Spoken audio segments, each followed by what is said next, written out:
मंत्र पाठ। ओम सहनाववतु सहनौ भुनक्तु सह वीर्यं करवावहै तेजस्विनावधीतमस्तु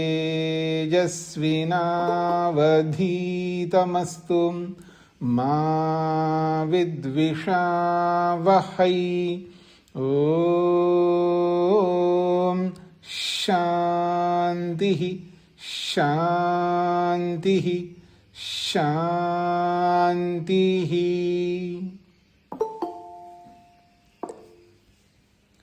वेदांत दर्शन की कक्षा संख्या 88 है।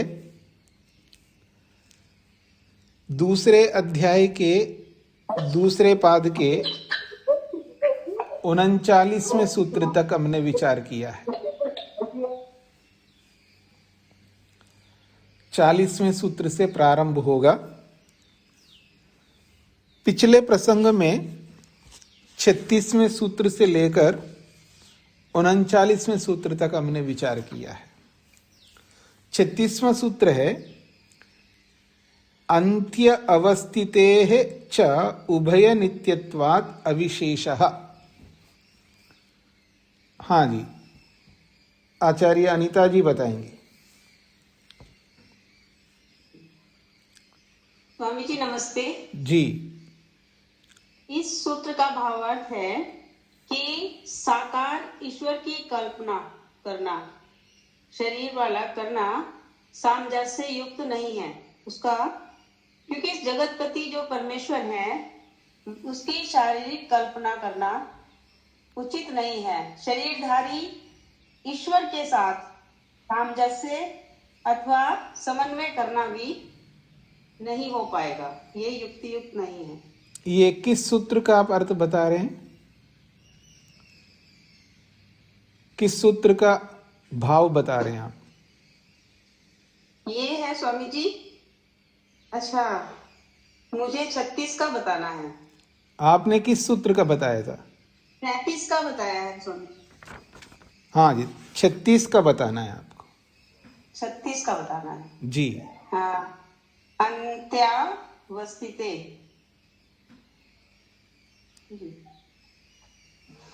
इसमें स्वामी जी बताया गया है कि मोक्ष में जाने पर आत्मा में संकोच और विकास का धर्म स्थिर नहीं रहता है, अर्थात एक रस नहीं रहता है।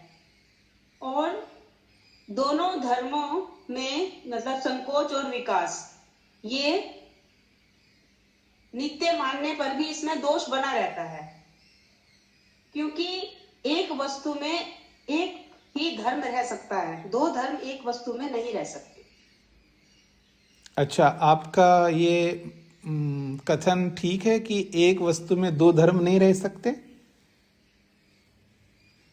अगर स्वामी जी ये नित्य है तो उसमें नहीं रह सकते। अच्छा, तो जड़ वस्तु में रह सकते हैं। अच्छा, जीवात्मा नित्य है, उसमें दो धर्म नहीं रह सकते? जीवात्मा तो नित्य है, उसमें दो धर्म नहीं रह सकते? मैं तो कितने धर्म नहीं रह सकते आपके कथन अनुसार। और मैं और किसी से पूछूंगा कि नरेश जी बताइए कि एक नित्य वस्तु में दो धर्म नहीं रह सकते? हाँ ना में हाँ या रह सकते। उन्होंने कहा रह सकते हैं। अब आचार्य अनीता जी की बात मानूं, मैं नरेश जी की बात मानूं, तो मैं नरेश जी की बात को सहमत हूं मैं, और आप सब में भी सहमत होंगे।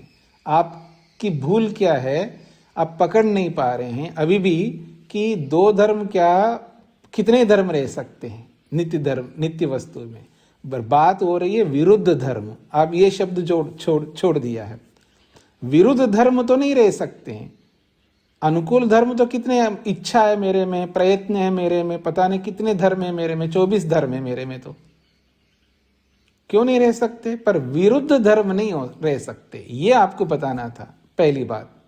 दूसरी बात, आपने सूत्र का अर्थ पूरा नहीं बताया, ढंग से नहीं बताया, क्योंकि आपकी दृष्टि 37वें सूत्र में थी, उसका आप अर्थ ने आपने ठीक बता दिया उसका। पर इस सूत्र का अर्थ आपने ठीक पूरा नहीं बताया है जी। अब मैं पूछूंगा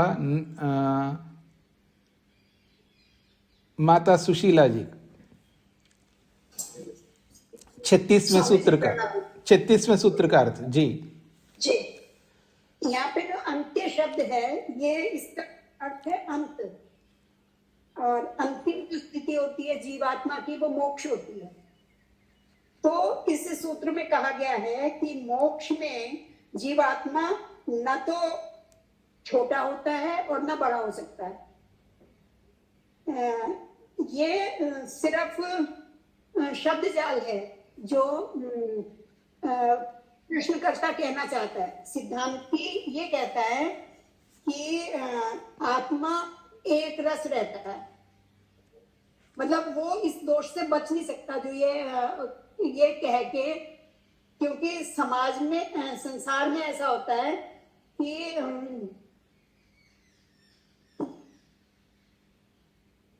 विकास और संकोच जो है वो हो जाते हैं। जैसे अगर चींटी में जीव गया तो छोटा हो जाएगा और हाथी में गया तो बड़ा हो जाएगा जी।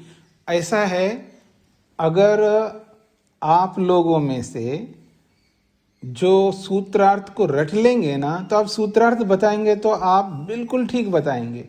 अगर सूत्रार्थ नहीं बताएंगे तो और बीच में आप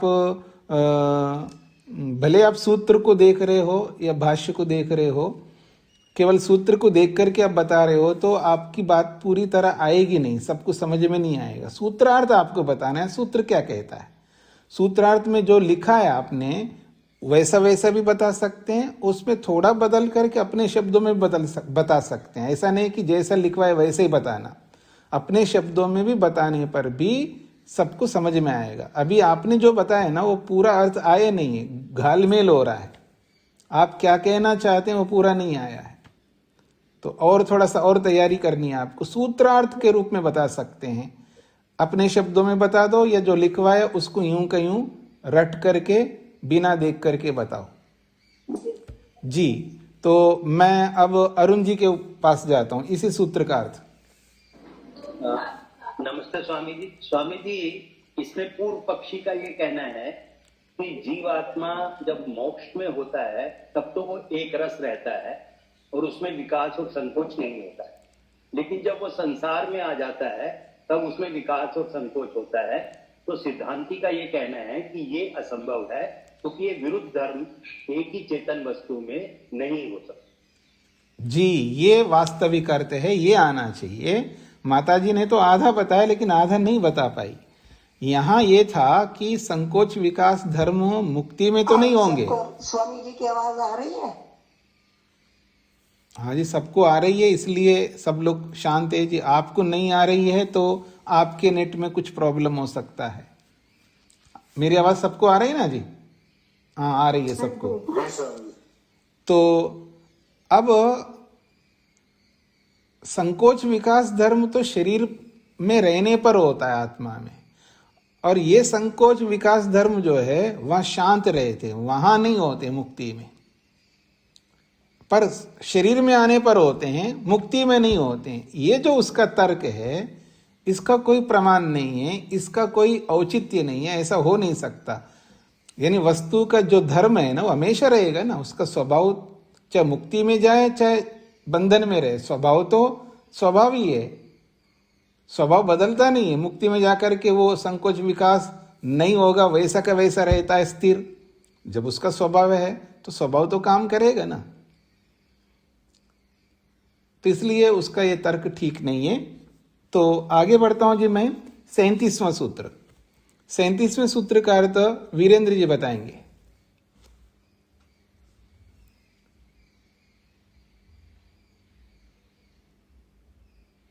क्या हुआ, माइक नहीं खोला क्या आपने? जी नमस्ते स्वामी जी। जगतपति परमेश्वर के शरीर की कल्पना करना उचित नहीं होगा, क्योंकि शरीरधारी ईश्वर के साथ सामंजस्य अर्थात समन्वय नहीं हो पाएगा। क्या सामंजस्य नहीं हो पाएगा? जैसे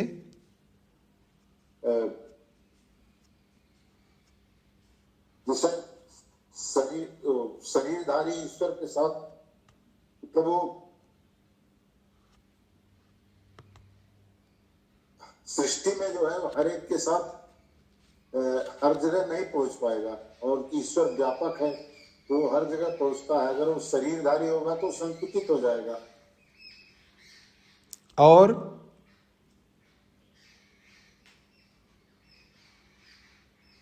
ठीक है, आपने बता दिया। वैसे इसलिए समन्वय नहीं हो पाएगा। जी जी जी, ठीक है। संबंध अनुपत्तेश्च, नरेश जी बताएंगे। जी स्वामी जी। जी इस सूत्र में ये कह रहे हैं कि अगर आप साकार ईश्वर को मानते हो तो प्रकृति और जीवात्माओं के साथ संबंध नहीं बन पाएगा, क्योंकि अगर आप साकार ईश्वर को मान रहे हैं और अव्यक्त प्रकृति है और आत्मा को शरीर अभी मिला नहीं है, तो उसके साथ वो संबंध नहीं बन पा रहा है उसका, चाहे हम समवाय संबंध की बात करें या संयोग की बात करें। जी, मोहनलाल जी बताएंगे अधिष्ठान अनुपत्तेश्च।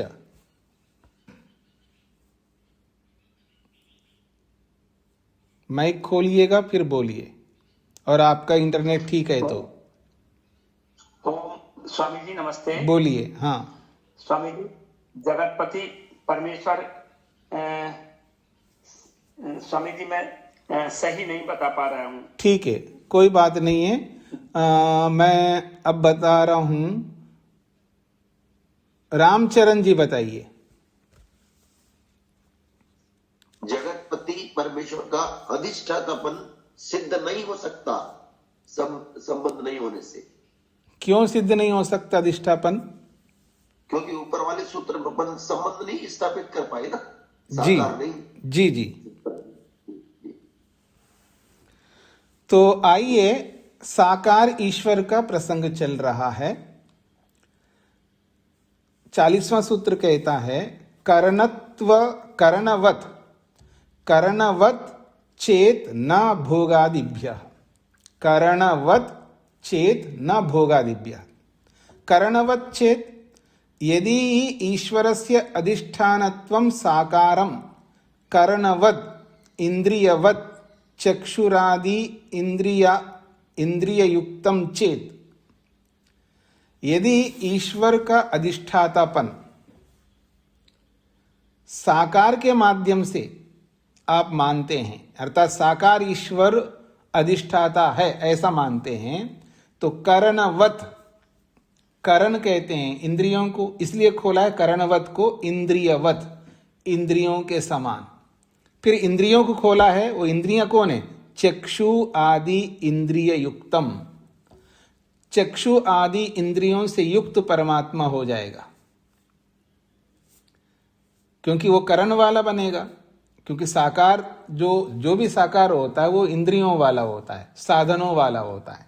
साकार होता ही साधनों वाला, निराकार साधनों वाला नहीं होता है। साकार ही साधनों वाला होता है। तो वो जो साकार ईश्वर है वो साधन वाला, इंद्रियों वाला हो जाएगा। चेत कल्पेता तर्री, ऐसी कल्पना करे तो कहते हैं न युक्तम, उसको साधनों वाला भी नहीं मान सकते आप। भोगादिभ्य, भोगादयो भोग वासना जरा प्रवृत्तयो दोषा तत्र प्रसज्जेरन। यदि साकार ईश्वर को मानेंगे तो बहुत सारे दोष आएंगे। क्या दोष आएंगे? तो भोगादिभ्य, भोग और आदि से और बहुत सारी बातें कही। एक तो भोग है, जो भी हम भोग करते हैं ना, ये भी भगवान को भोगना पड़ेगा। सुख भी भोगना पड़ेगा, दुख भी भोगना पड़ेगा। इसलिए जितने भी देवी देवता भगवान लोग बैठे हैं ना, ये दुखी भी होते बेचारे। भगवान दुखी होता है, रोता है, परेशान होता है। ठीक है जी। तो सुख भी भोगना पड़ेगा, दुख भी भोगना पड़ेगा। और जब सुख दुख भोगेगा तो वासना भी हो जाएगी, उनको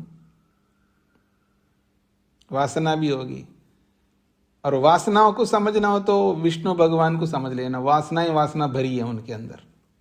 विष्णु भगवान जो है ना, किसी से आकृष्ट होता है। जैसे आप हम लोग आकृष्ट होते हैं ना, हम लोग भी तो आकृष्ट होते हैं ना जी, कोई रूप के साथ, कोई रस के साथ, कोई गंध के साथ, कोई किसी के साथ, कोई पुरुष के साथ, कोई स्त्री के साथ आकृष्ट होते हैं मनुष्य लोग। तो विष्णु भगवान भी तो आकृष्ट होता है। मोहिनी का स्वरूप ले लिया, ये हो गया, वो क्या, बहुत कुछ होता है, वो आकृष्ट करवाते हैं ईश्वर भगवान। लोगों को भी आकृष्ट करता है मोहिनी स्वरूप डाल करके, और खुद भी आकृष्ट हो जाता है किसी से, फिर बाद में परेशान होता है उसको शंकर भगवान को, फिर जो है बीच में उसको सहयोग करना पड़ता है। शंकर भगवान ना हो तो परेशान हो जाएंगे विष्णु भगवान। पत्नी परेशान हो रहे तो पति जो है सहयोग करता है, पति परेशान होता है तो पत्नी सहयोग करती है हम सब लोगों को। भगवान लोग भी ऐसे, तो भगवान में हमारे में कोई समस्या नहीं है, दोनों एक बराबर है। वो भगवान किस बात का, तो वासना भी आ जाएंगी, और जब भोग भोगेगा, वासनाओं से युक्त होगा, तो जरा बुढ़ापा भी आएगी, ये सारे दोष उसके अंदर आने लगेंगे। नहीं कश्चित इंद्रियवान भोगादिभ्यो विमुच्यते। अगर भगवान को इंद्रिय वाला मानोगे, साधनों वाला मानोगे, तो भोग आदि इन दोषों से मुक्त नहीं हो पाएगा। तस्मात् न एतत् मतम सम्यक, इसलिए ये मत उचित नहीं है।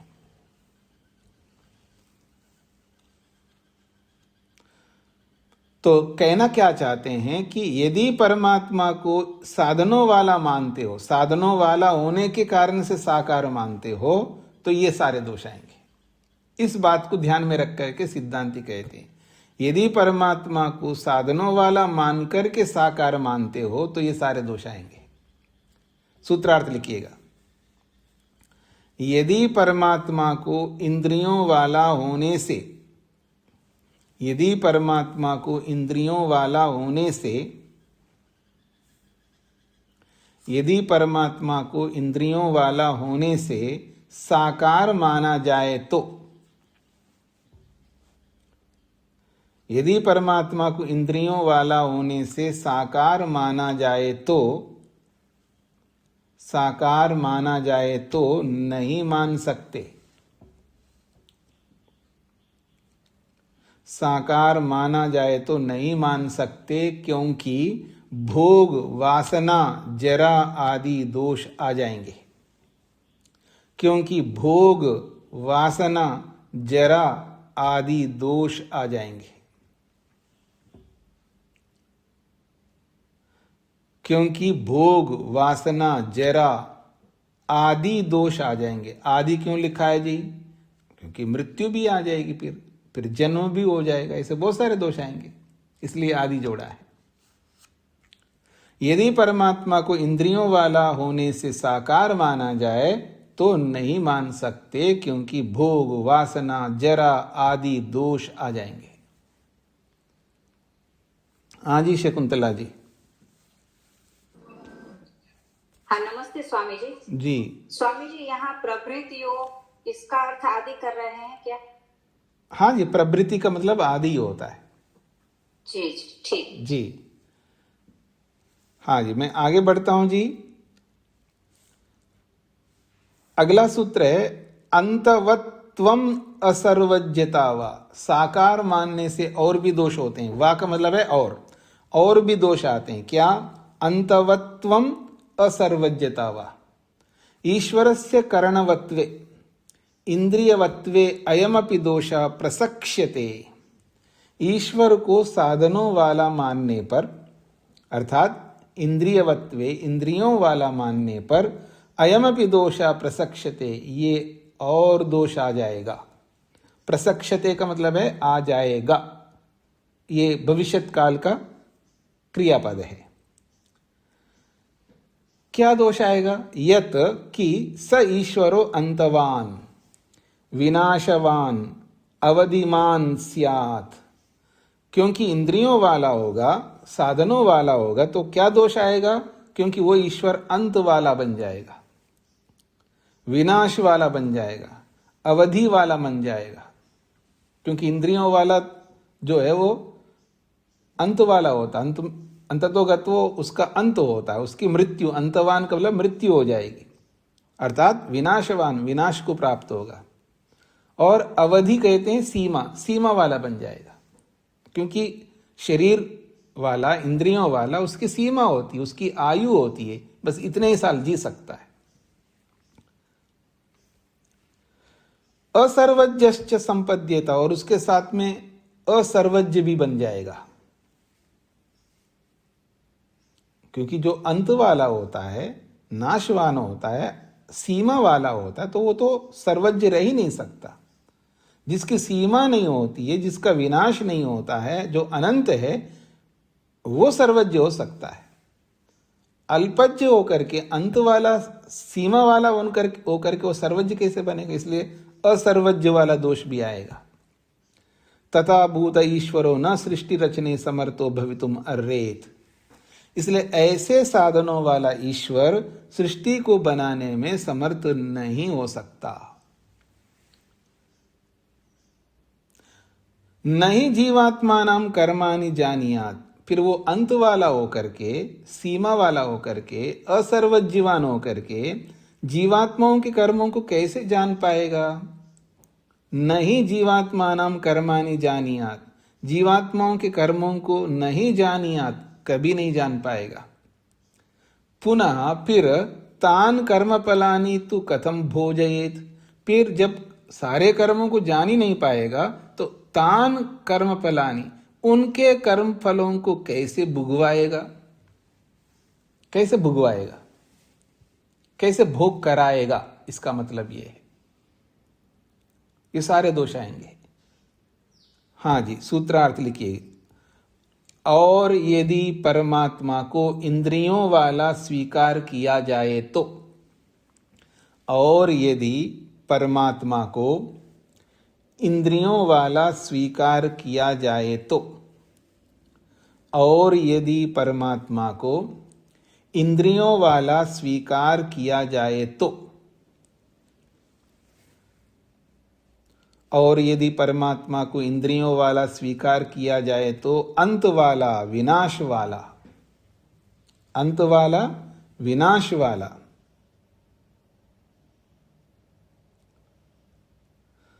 अंत वाला, विनाश वाला, असर्वज्ञता वाला, असर्वज्ञता वाला सिद्ध होने लगेगा। अंत वाला, विनाश वाला, असर्वज्ञता वाला सिद्ध होने लगेगा। ये और यदि परमात्मा को इंद्रियों वाला स्वीकार किया जाए तो अंत वाला, विनाश वाला, असर्वज्ञता वाला सिद्ध होने लगेगा। 42वां सूत्र, उत्पत्ति असंभवात। उत्पत्ति असंभवात कहते हैं, यो ही इंद्रियवान भवेत स उत्पद्यते। यो ही इंद्रियवान, जो भी साधनों वाला, इंद्रियों वाला होता है, वो तो उत्पन्न होता है, स उत्पद्यते, उत्पन्न होता है। परंतु जगत निर्मातु ईश्वरस्य नास्ति खलु उत्पत्ति संभवः, और जो जगत का निर्माण करने वाला जो ईश्वर है, उसकी तो उत्पत्ति संभव ही नहीं है। तस्मात् न ईश्वर इंद्रियवान शरीरी सिद्ध्यति। तस्मात्, इसलिए ईश्वर इंद्रिय वाला अर्थात शरीर वाला न सिद्ध्यति, सिद्ध नहीं हो सकता। फिर कहा, इदम सूत्रम शांकर भाष्ये जीवोत्पत्ति निषेधे व्याख्यातम तन्न उचितम। इदम सूत्रम, ये जो सूत्र है 42वां सूत्र, इस सूत्र को शंकराचार्य ने अपने भाष्य में जीवात्मा की उत्पत्ति के विषय में कथन किया है। जीवोत्पत्ति निषेधे व्याख्यातम, जीवात्मा की उत्पत्ति नहीं होती है तो जीवात्मा की उत्पत्ति के निषेध के संदर्भ में इस सूत्र की व्याख्या की है। तत् न उचितम, ये उचित नहीं है। क्यों उचित नहीं है जी? इसलिए उचित नहीं है, जीवोत्पत्ति निषेध विषयस्य, जीव की उत्पत्ति के निषेध को लेकर के आगे सूत्र आ रहा है 3रे पाद में। क्या सूत्र है? न आत्मा अश्रुते नित्यत्वाच्च ताभ्यः, न आत्मा ये जो आत्मा है उस प्रसंग में बोला है वो उत्पन्न नहीं होता है। क्यों? अश्रुते, ऐसा कोई श्रुति का प्रमाण नहीं है, क्योंकि नित्यत्वात्, वो नित्य है। ताभ्यः, वो सारी आत्माएं जो है वो नित्य है। ऐसी कोई श्रुति नहीं है कि आत्मा उत्पन्न होता हो या उत्पन्न होती हो। ये स्वयं सूत्रकार आगे बताएंगे जीवात्मा को लेकर के। जब आगे बताएंगे जीवात्मा उत्पन्न नहीं हो सकता और यहां पर भी जीवात्मा उत्पन्न नहीं होता, ऐसा बताने का कोई औचित्य नहीं है। तो प्रसंग तो परमात्मा का है, इसलिए उन्होंने जो भाष्य किया वो अनुचित किया, ऐसा भाष्यकार कहना चाहते हैं। तो ना आत्मा अश्रुते नित्यत्वाच्च ताभ्य इति उपरिष्टात् सूत्रता प्रतिपाद्यमानत्वात् इति, इस प्रकार इस सूत्र से उपरिष्टात् सूत्रता, उपरिष्टात् सूत्रता मतलब आगे आने वाले सूत्र से, प्रतिपाद्यमानत्वात् आगे वर्णन किया गया होने से, आगे आने वाला ये जो सूत्र है इस सूत्र में आत्मा उत्पन्न नहीं होता ऐसा प्रतिपादन वर्णन किया गया होने से तत्र साधितत्वाच्च, और वहां ही इसकी सिद्धि की है कि जीवात्मा उत्पन्न नहीं होता है। जब वहां सिद्ध किया तो यहां सिद्ध करने का कोई अर्थ नहीं है, ये भाष्यकार कहना चाहते हैं। समझ में आ गया जी सबको? सूत्रार्थ लिखिएगा।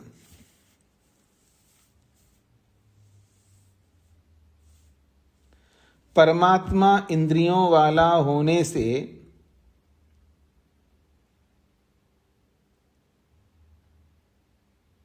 या ऐसा भी लिख सकते हैं न होने से, परमात्मा इंद्रियों वाला न होने से, परमात्मा इंद्रियों वाला न होने से,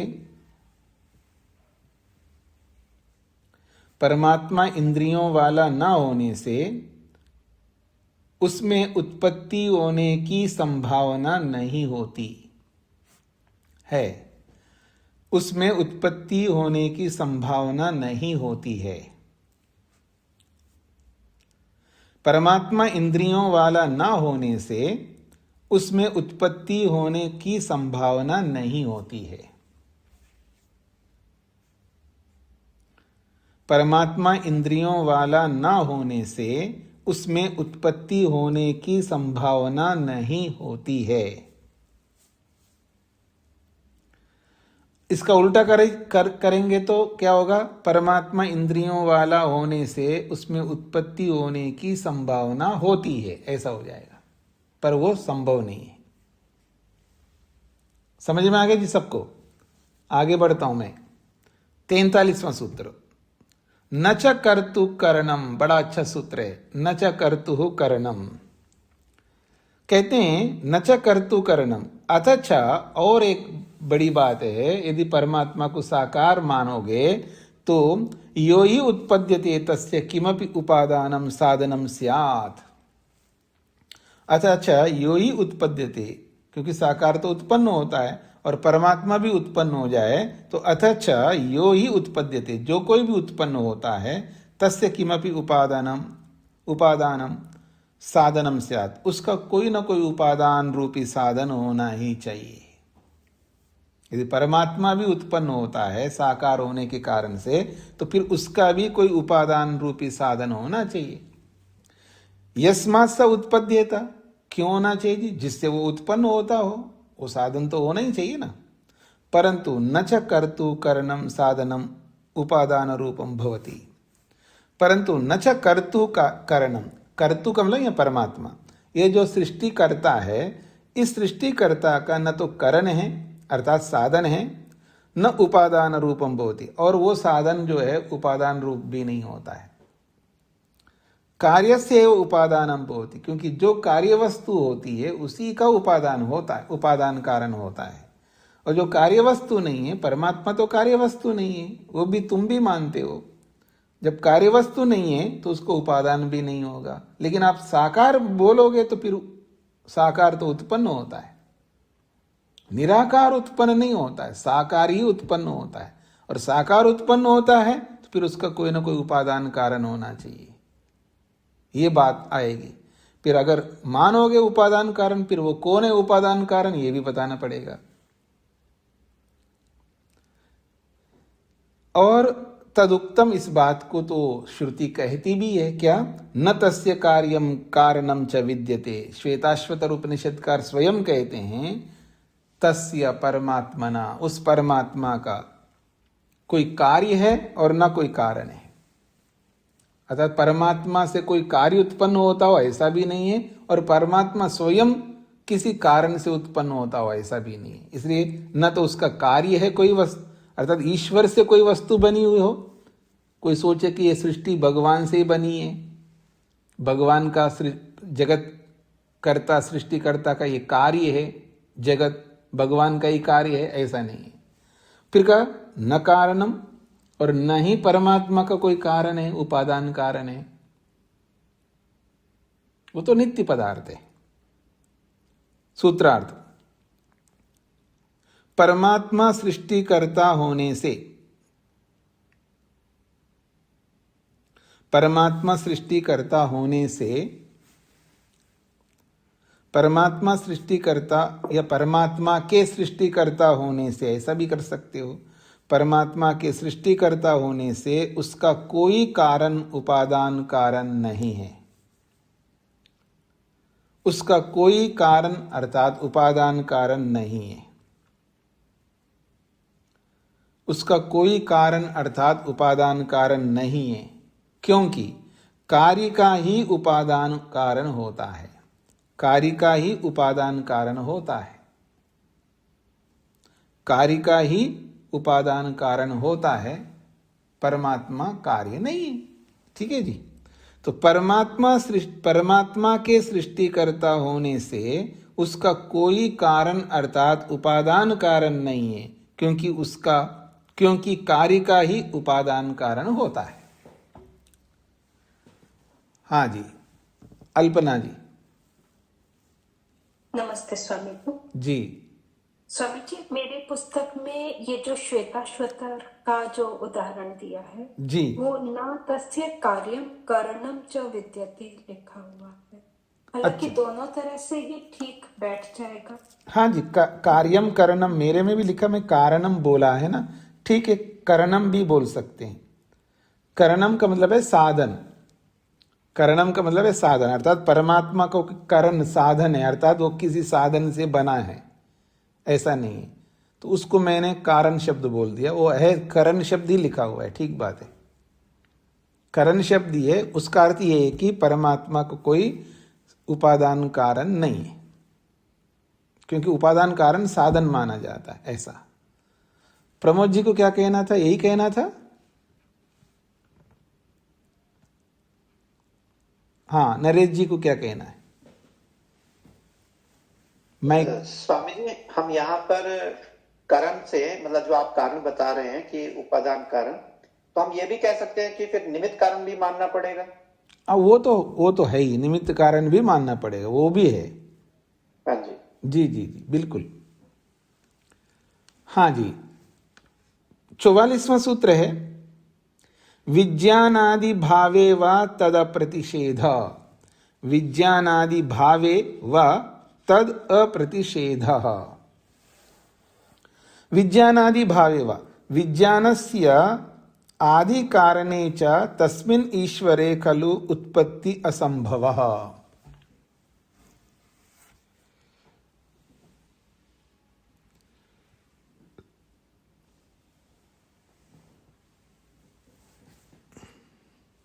कहते हैं विज्ञानस्य आदि कारणे च, अगर आत्मा को विज्ञान स्वरूप मान ले तो विज्ञान का जो आदि कारण है, अर्थात आदि कारण का मतलब मूल कारण, यह विज्ञान से आप चेतन भी ले सकते हैं। तो यह चेतन परमात्मा का आदि कारण, मूल कारण, तस्मिन् ईश्वरे खलु उत्पत्ति असंभव। तो विज्ञानस्य आदि कारणे च तस्मिन् ईश्वरे खलु उत्पत्ति असंभव। कहते हैं अगर ईश्वर को विज्ञान मात्र मानोगे तो उस ईश्वर में उत्पत्ति का संभव नहीं हो पाए, अर्थात वो उत्पन्न नहीं हो पाएगा। विज्ञानस्य आदि कारणे, विज्ञान, क्योंकि विज्ञान का आदि कोई ना कोई कारण होता है, अर्थात विज्ञान कहाँ से आया है उसका कोई ना कोई कारण होगा। तो ऐसी स्थिति में उस ईश्वर में उत्पत्ति संभव ही नहीं हो पाएगा। उसी को खोल करके समझा रहे हैं, यो ही विज्ञान मात्रस्य आदि प्रवर्तक, यो ही यानी कोई भी व्यक्ति विज्ञान मात्रस्य, क्योंकि आत्मा पदार्थ वस्तु ऐसा मानते नहीं ना, कुछ लोग केवल विज्ञान मात्र मानते हैं, अर्थात जान ही मानते हैं, द्रव्य नहीं मानते। तो विज्ञान मात्रस्य, विज्ञान मात्र का आदि प्रवर्तक, तो फिर उस विज्ञान को प्रवृत्त करने वाला, उस विज्ञान को देने वाला कहा, कौन है? तम उत्पादयेत, उस विज्ञान को उत्पन्न करने वाला कौन है, ऐसा आपके लिए प्रश्न हो जाएगा। विज्ञानवाद तो पीछे पड़ ही चुके हैं आप लोग। तो ईश्वर को द्रव्य के रूप में ना देख करके केवल विज्ञान रूप मान लो, तो उस विज्ञान को प्रवृत्त करने वाला आदि प्रवर्तक कौन है, जिससे वो उत्पन्न हुआ है वो विज्ञान, ऐसा प्रश्नकर्ता के ऊपर बात आएगी। नहीं ततो अधिकम उत्पादन विज्ञानम अन्यस्मिन विद्यते। फिर कह रहे हैं ततः अधिकम, उस विज्ञान से अधिक, उत्पादन विज्ञानम, उससे अधिक उत्पन्न करने वाला अधिक विज्ञान हो कोई, क्योंकि परमात्मा को ही किसी ने उत्पन्न किया है, मान लीजिएगा ज्ञान स्वरूप है, तो उस ज्ञान को किसी ने पैदा किया, तो उस ज्ञान रूप को पैदा करने वाला जो है वो उससे भी ज्यादा ज्ञान स्वरूप होना चाहिए, ये कहना चाह रहे हैं। ततः अधिकम उत्पादन विज्ञानम यस्मिन विद्यते, और उससे अधिक विज्ञान जिसमें विद्यमान हो, यो ही तम ईश्वरम उत्पादयेत, जिस ईश्वर को वो उत्पन्न करने वाला होगा। उक्तम तदपि, और इस बात को लेकर भी स्पष्ट किया है, ऐसा कोई विज्ञानवाद नहीं है।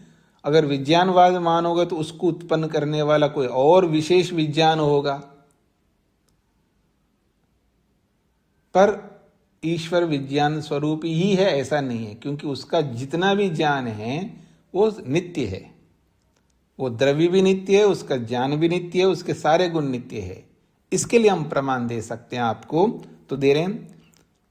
उक्तम तदपि, इस बात को लेकर के शास्त्र कहता भी है क्या, स्वाभाविकी ज्ञान बल क्रिया चा, ये भी श्वेताश्वतर उपनिषद का है, क्योंकि परमात्मा का जो ज्ञान है वो स्वाभाविक है, उसका ज्ञान भी स्वभाव है, उसका बल भी स्वभाव है, सब कुछ उसके स्वाभाविक है, पहले से विद्यमान है, कोई पैदा नहीं होते हैं। तस्मात् तद अप्रतिषेध तस्य निराकारस्य जगत कर्तु अप्रतिषेध, इसलिए उस निराकार परमात्मा का जो कि सृष्टि करता है उसका प्रतिषेध, खंडन नहीं कर सकते। इसलिए करें अप्रतिषेध, अर्थात न प्रतिषेधा, उसका खंडन नहीं कर सकते। यह खलु वैदिकेश्वर वैदिकई ईश्वर स्वीक्रियते, यह खलु जो कि वैदिकई, जो वेदों को मानने वाले जिस ईश्वर को स्वीकार कर रहे हैं, उस ईश्वर का कोई खंडन नहीं कर सकता, क्योंकि उसका ज्ञान, उसका बल, उसके सारे गुण कर्म स्वभाव सब नित्य हैं। वो ज्ञान स्वरूप मात्र नहीं, वो एक द्रव्य है, पदार्थ है, वस्तु है। सूत्रार्थ, परमात्मा का उत्पन्न होना असंभव है। परमात्मा का उत्पन्न होना असंभव है। परमात्मा का उत्पन्न होना असंभव है क्योंकि परमात्मा में जो चेतनत्व को उत्पन्न करने वाला, क्योंकि परमात्मा में जो चेतनत्व को उत्पन्न करने वाला, क्योंकि परमात्मा में जो चेतनत्व को उत्पन्न करने वाला आदि प्रवर्तक, आदि प्रवर्तक मतलब प्रारंभिक प्रवर्तक, आदि प्रवर्तक कोई नहीं है। परमात्मा में जो चेतनत्व को उत्पन्न करने वाला आदि प्रवर्तक कोई नहीं है। इसलिए जगतकर्ता का खंडन कोई नहीं कर सकता। इसलिए सृष्टिकर्ता का खंडन कोई नहीं कर सकता। जगतकर्ता का कहो या सृष्टिकर्ता, इसलिए जगतकर्ता का खंडन कोई नहीं कर सकता। परमात्मा का उत्पन्न होना असंभव है, क्योंकि परमात्मा में जो चेतनत्व को उत्पन्न करने वाला आदि प्रवर्तक कोई नहीं है। इसलिए जगतकर्ता का खंडन कोई नहीं कर सकता। नरेश जी को क्या कहना है?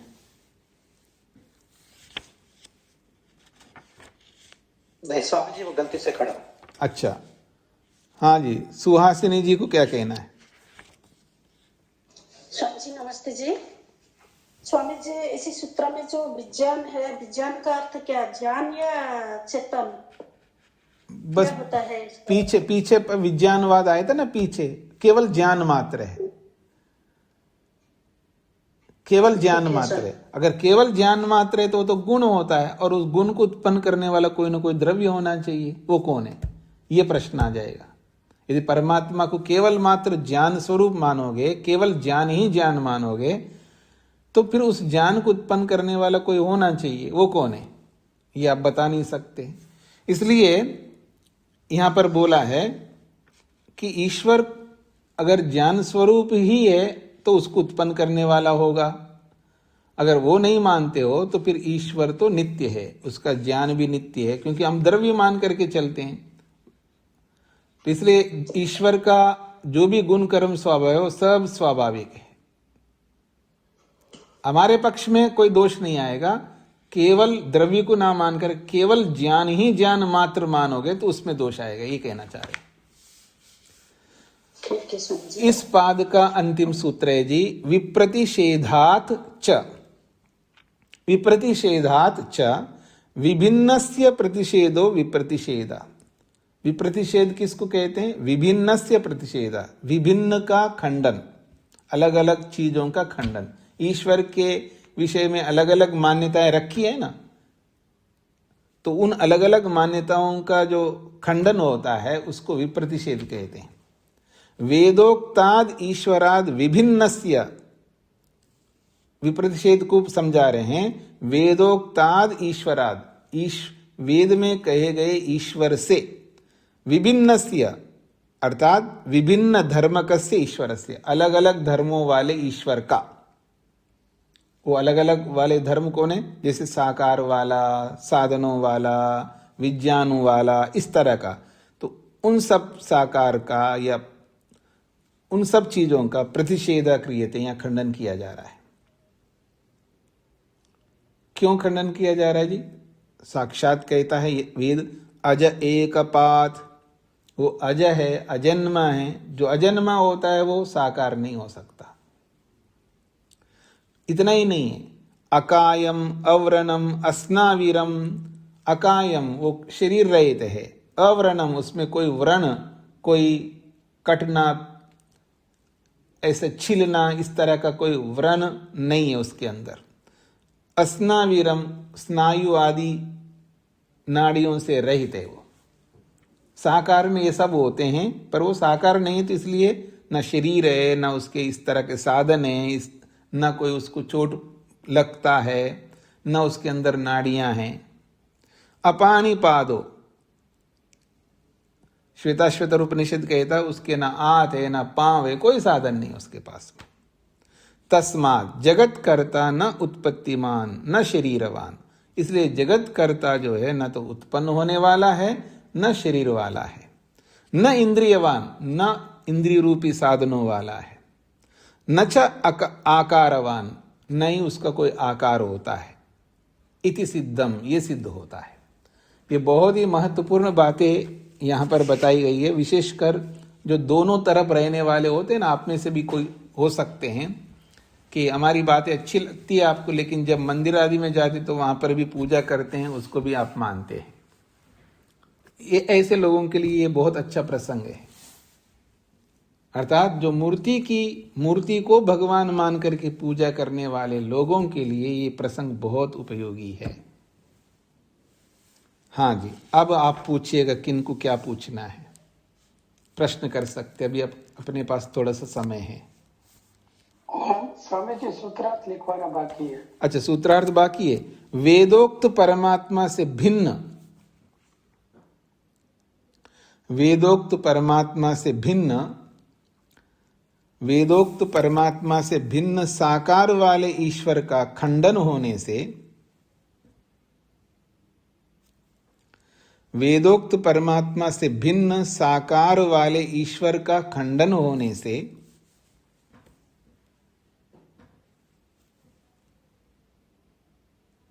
वेदोक्त परमात्मा से भिन्न साकार वाले ईश्वर का खंडन होने से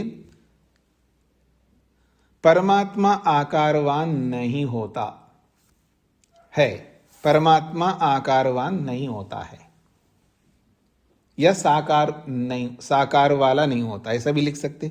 परमात्मा साकार वाला नहीं होता है। वेदोक्त परमात्मा से भिन्न साकार वाले ईश्वर का खंडन होने से परमात्मा साकारवान नहीं है।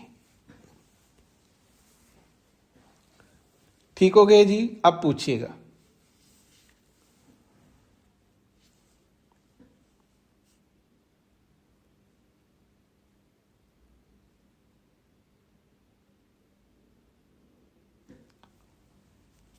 अगर किसी का प्रश्न है तो अच्छी बात है, मैं इसको यहीं पर विराम दूंगा, जल्दी विराम दूंगा।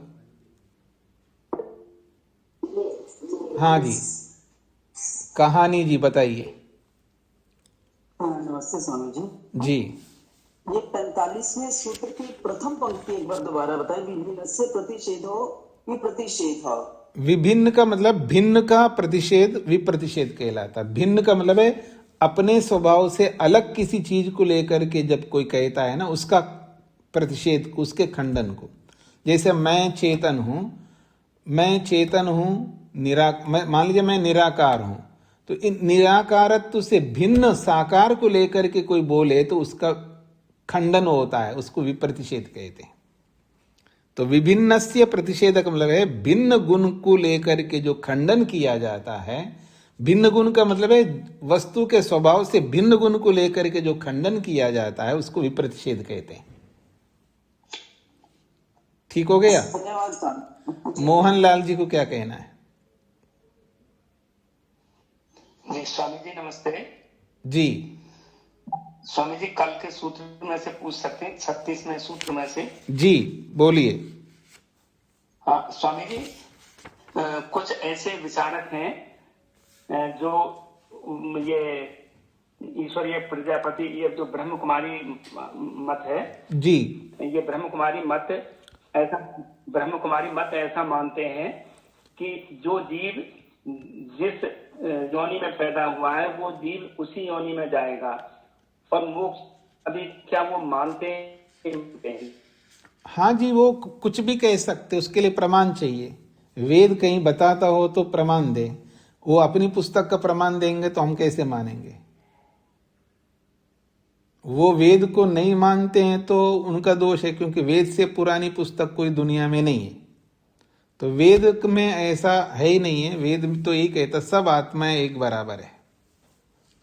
और मान लीजिए वेद को वो नहीं भी मानते तो मैं तर्क से, अनुमान से सिद्ध करूंगा तो उसका उत्तर नहीं दे पाएंगे, क्योंकि आपकी आत्मा जैसा चाहती है वैसी मेरी आत्मा चाहती है, जैसी मेरी आत्मा चाहती है वैसे कुत्ते, गधे, सूअर सब आत्माएं वैसी चाहती है। आपकी आत्मा क्या चाहती है? सुख चाहती है, दुख नहीं चाहती है। कुत्ता भी यही चाहता है। रोटी दिखाओ तो दुम पूंछ हिलाता हुआ आपके पास बैठेगा, डंडा उठा करके उसके पीछे लगो तो भाग जाएगा। आप भी यही करते। मैं आपको बंदूक दिखाऊंगा तो आप भी भाग जाओगे, आपको 500 के नोट की गड्डियां दिखाऊंगा तो पास आ जाओगे। ठीक है ना? तो आपकी इच्छा, कुत्ते की इच्छा, मेरी इच्छा, सुअर की इच्छा में कोई अंतर नहीं है। अगर अंतर है तो हमारे ज्ञान में अंतर है। मैं रोटी खा करके सुखी होना चाहूंगा, सुअर जो है मल को खा करके सुखी होना चाहेगा। सुख दोनों का बराबर है। मैं भी गुस्सा करता हूं तो कुत्ता भी गुस्सा करता है। तो प्रत्येक प्राणी के जो स्वभाव है वो बताते हैं कि सब एक जैसे हैं। वो इसका खंडन नहीं कर सकते, और वो अलग अलग है उसका वो अनुमान नहीं बता सकते। वो तो केवल उनकी कल्पना है, वो प्रमाणों के आधार पर नहीं चलते। जी, प्रेम कुमार जी को क्या कहना है?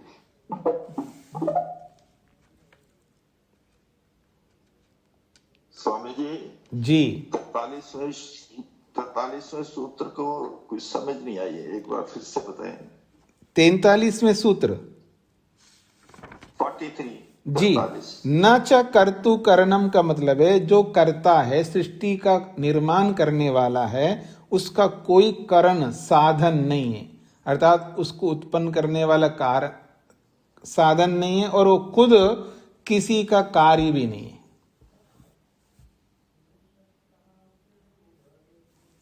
करणम, करण का अर्थ होता है साधन।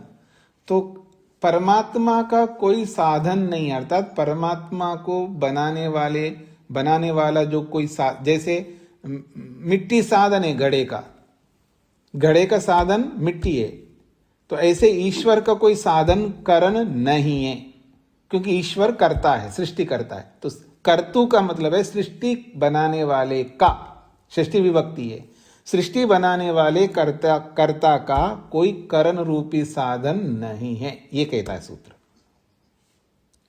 ठीक हो गया? ठीक है स्वामी जी, धन्यवाद। हाँ जी, और कोई? मोहनलाल जी दोबारा पूछना चाहते हैं? हाँ, तो फिर मैं इसको यहीं पर विराम देता हूं जी। प्रश्न नहीं है तो अच्छी बात है। ओम शांति शांति शांति।